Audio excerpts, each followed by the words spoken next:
স্বল্পমূল্যে অ্যাম্বুলেন্স পরিষেবা শুরু করতে চলেছে জলপাইগুড়ি পুরসভা। দীর্ঘদিন ধরে পড়ে পড়ে নষ্ট হচ্ছে পুরসভার অ্যাম্বুলেন্স। পুরসভার স্যানিটারি বিভাগ এবং বিল্ডিংয়ের সামনেই ফেলে রাখা হয়েছে অ্যাম্বুলেন্সগুলি। এদিকে অভিযোগ, অ্যাম্বুলেন্সগুলো পড়ে থাকায় পরিষেবা থেকে বঞ্চিত হচ্ছেন জলপাইগুড়ি শহরের সাধারণ মানুষ। গোটা ঘটনায় প্রশ্নের মুখে পুরসভার ভূমিকা, কিন্তু পুর কর্তৃপক্ষের বক্তব্য অ্যাম্বুলেন্স পরিষেবা বন্ধ নেই।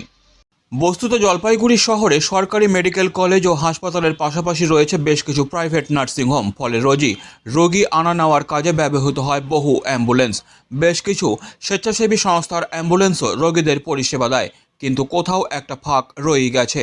শহর এবং শহর সংলগ্ন এলাকায় রোগীর তুলনায় অ্যাম্বুলেন্সের আনুপাতিক হারে সংখ্যা কম, আর সেই শহরেই খোদ পুরসভায় পড়ে থেকে নষ্ট হচ্ছে একটি বা দুটি নয়, ছয়টি অ্যাম্বুলেন্স।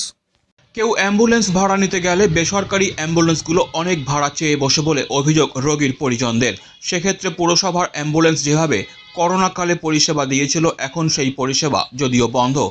এখন যদি পুরসভা সেভাবেই পরিষেবা দেয়, তাহলে অনেক মধ্যবিত্ত নিম্নবিত্ত মানুষদের উপকার হবে। এ বিষয়ে পুরমাতা পাপিয়া পাল জানান, আমাদের অ্যাম্বুলেন্স পরিষেবা বন্ধ নেই। শেষ বোর্ড মিটিংয়ে আমাদের সিদ্ধান্ত হয়েছে সবকটি অ্যাম্বুলেন্স দ্রুত পরিষেবা দেওয়ার কাজ করবে। গাড়িগুলোর কোনো সমস্যা নেই, সাধারণ মানুষ যাতে স্বল্প মূল্যে অ্যাম্বুলেন্স পরিষেবা পায় সেদিকটাও আমরা খেয়াল রাখছি। অন্যদিকে বাম নেতা কৃষ্ণ সেনের মতে, পুরসভা যদি সত্যি বোর্ড মিটিংয়ে সিদ্ধান্ত নিয়ে থাকে যে পুনরায় অ্যাম্বুলেন্স পরিষেবা শুরু করবে, তাহলে আমরা সেই সিদ্ধান্তকে স্বাগত জানাই। কিন্তু এটা যদি শুধু মিটিংয়েই সিদ্ধান্ত হয় আর ইমপ্লিমেন্ট না হয়, তাহলে সেটা সাধারণ মানুষের জন্য ভালো খবর নয়। আমাদের 6টা অ্যাম্বুলেন্স রয়েছে। আমরা ইতিমধ্যেই লাস্ট বোর্ড মিটিংয়ে আমরা ডিসিশন নিয়েছি যে আমরা এই অ্যাম্বুলেন্সগুলো শীঘ্রই চালু করব মানুষের পরিষেবা দেওয়ার জন্য, শুধুমাত্র স্বল্প খরচে। অতএব আমাদের তো অ্যাম্বুলেন্সগুলো চালাতে মিনিমাম একটা তেলের একটা খরচা আছে। সেই মানুষ যাতে স্বল্প মূল্যে এই অ্যাম্বুলেন্স পরিষেবা পায়, সেদিকে লক্ষ্য রেখে আমরা কিন্তু অ্যাম্বুলেন্সগুলো খুব শীঘ্রই চালু করতে যাচ্ছি। বন্ধ কতদিন থেকে রয়েছে? বন্ধ বলে কিছু কথা নেই। আমাদের করোনার 2 বছর অ্যাম্বুলেন্সগুলি পুরোদমে কাজ করেছে। সেই সময় মানুষের প্রয়োজনও বেড়ে গিয়েছিল, সেই জন্য আমরা অ্যাম্বুলেন্সগুলো 20-21-এ পুরো চালিয়েছি। এবং কিছুদিন পর তারপরে আমাদের বোর্ড গঠিত হয়েছে, এবং তারপরে আমরা লাস্ট বোর্ড মিটিংয়ে আমরা ডিসিশন নিয়েছি অ্যাম্বুলেন্সগুলো আমরা চালু করব। এই সিদ্ধান্ত ইমপ্লিমেন্ট হয় নিঃসন্দেহে ভালো হবে। আমরা এটাকে স্বাগত জানাই যে পৌরসভার মাধ্যমে যদি মানুষ পরিষেবা পায়, নিঃসন্দেহে সেটা পৌর নাগরিকের অধিকার, দায়িত্ব।